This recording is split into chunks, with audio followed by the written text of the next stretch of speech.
Hey, what's happening, everybody? I'm Dan Turbyville, and this is a makeshift episode of Powerhouse Fence Show. Man, I can't even talk. So I'm sitting at my desk right now. I am not in the studio. I just wanted to come on here and say hello and check in and to let you know what's happening in my life. So earlier this afternoon, one of the Simpalo subscribers sent me a message and says, "Hey, something's weird about these gate calculations that are happening." This whole virtual background thing is absolute garbage. But anyway, so I started digging into it, and sure enough, there was some issue with the calculations. And so I just kind of freak out, right? Because I don't like when things don't work well. And so I start talking to the developers and I'm like, "Hey man, we need to do something about this. There's some kind of problem." And so the main developer, he was actually gone from the office and went back to the office and dug in, and we're going back and forth. And so let me just kind of let me show you a couple things. So this is Simpalo, and this is what it's like, right? When you have a problem, you just sit here and you go through, and these are all gates that I drew. And these are all gates that I drew. And I've done this about 40 times. And every one of them, I go through and I get them set up. And then I go check the calculations that happen. Okay. Well, that's fun, right? That's not a big deal. Let's do a few more of these and we'll be done with this job. And there we go. So that one's all set up. Now we can go back and we can start looking at these material lists and see what's in here. All of these gates calculated right. All of these calculated right. So there's multiple versions of Simpalo that exist at any time. There's development versions, there's production versions, there's test versions, preview versions, all of this different stuff going on. There's multiple versions of like the front end, which is what we see when we're interacting with it. There's multiple versions of the back end, which is where the calculations are actually happening and stuff.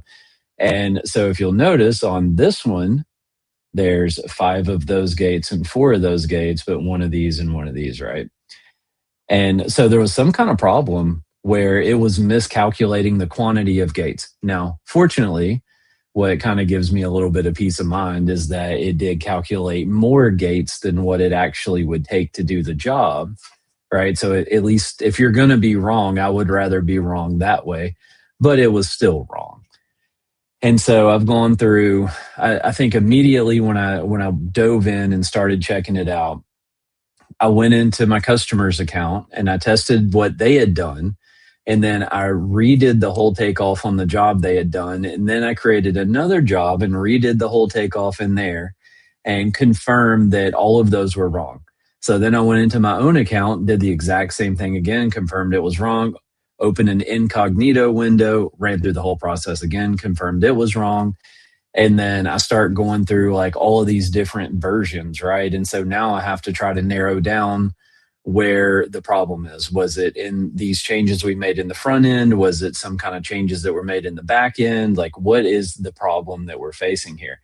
And so, long story short, there was a problem. We jumped on it. The developer is actively typing a message to me right now to tell me to go test some other stuff. So like when I started down this process, I didn't know anything about the world of software, right? And I learned a lot. Let's see what he said. "Okay, I'm deploying this one now, so go here and test it again." And I've gotten that same message, I bet, a dozen times in the past couple hours. But like I said, when I started this process, I didn't know anything about software, right? All I knew is like you log on your computer and it does some stuff and it just works. Well, then you start diving into it and you start realizing, okay, now I have to be able to take a vision that I have in my head and I have to be able to get that into the developer's head. And we almost speak 2 different languages, right? Because I speak fence and he speaks developer, right? And like somehow I have to bridge that gap between these 2 things. And so that was a big challenge, and that was a big learning curve, just trying to figure out how to get them to understand what I was wanting them to do. And so I overcame that, and then along the way, I've picked up a lot of stuff, and I've just kind of learned little tricks and even like vocabulary, right? So to be able to describe something properly, it really helps whenever you have some idea of the vocabulary that they use and you're able to communicate effectively. Same exact thing for us, right? When we go and meet with a customer and they're like, "Oh yeah, I want a door that does this thing," and you're like, "Okay, well, how does it move?" Right? Do you want one that swings? Do you want one that slides? Like what kind of movement do you want?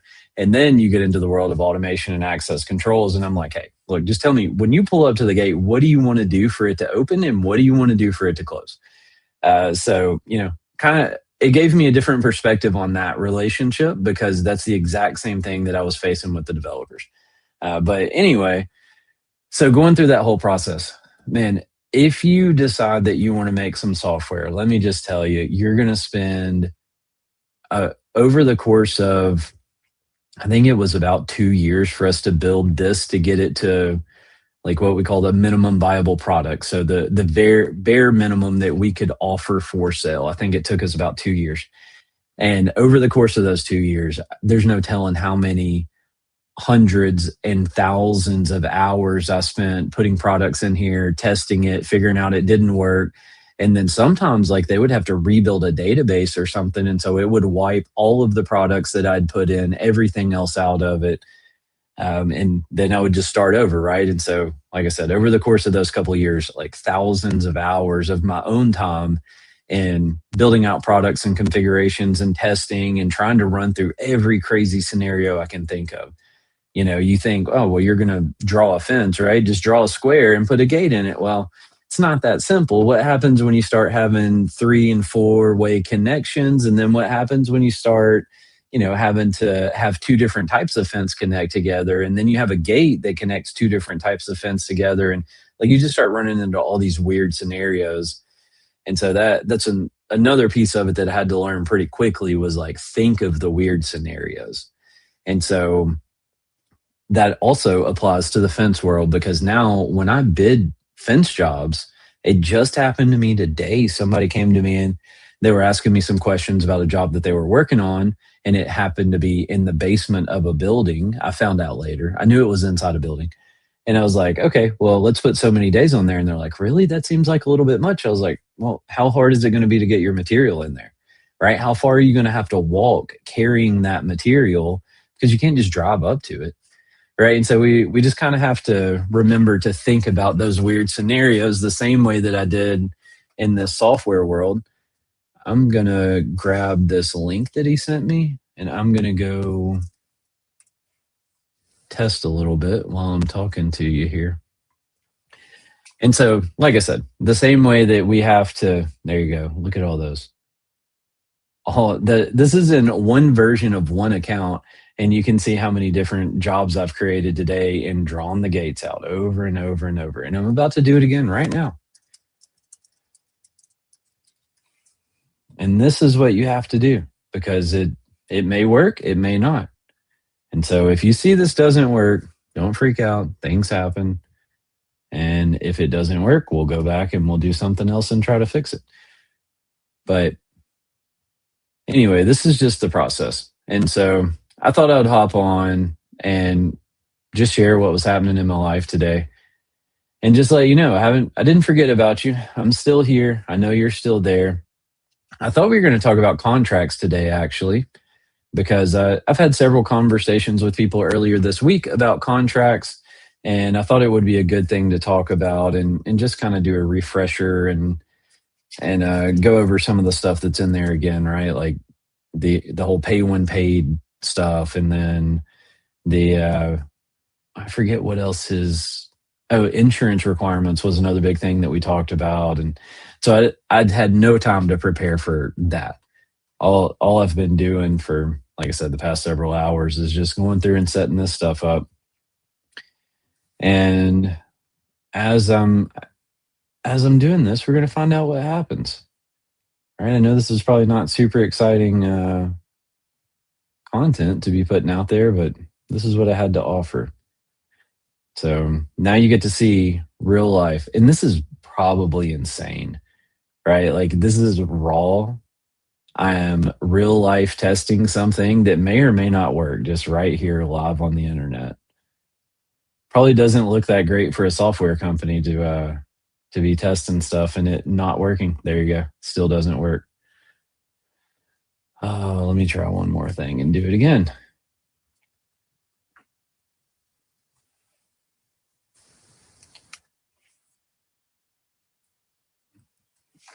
Again and again.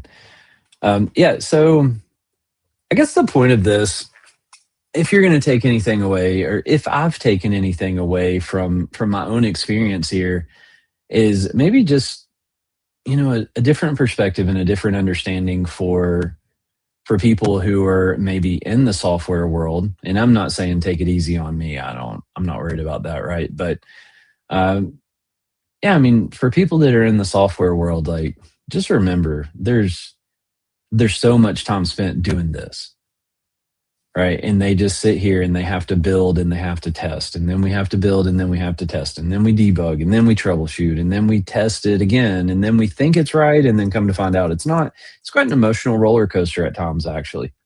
You get excited because you think it's going to work one time, and then guess what? It doesn't. Hooray. And yeah, so that's what I like to do. I like to just try to understand other people's perspective and try to put myself in their position before I just go getting mad at people, right? And I try to, I honestly, I feel like I don't know that I do a great job, but I do think I try to go out of my way to be nice to people, especially people that are in like any kind of service role. So, I mean, if I'm on the phone with tech support, yeah, I might be mad and they might know that I'm mad, but I also try to give them that whole, like, look, I understand this is not your fault. I know you didn't build the thing. I know you didn't put me in this spot. Like, I know that it's not you doing this, right? And so please don't take it personal. And I'll always kind of throw out some conversation. So now I'm going back to the developer. It does not work.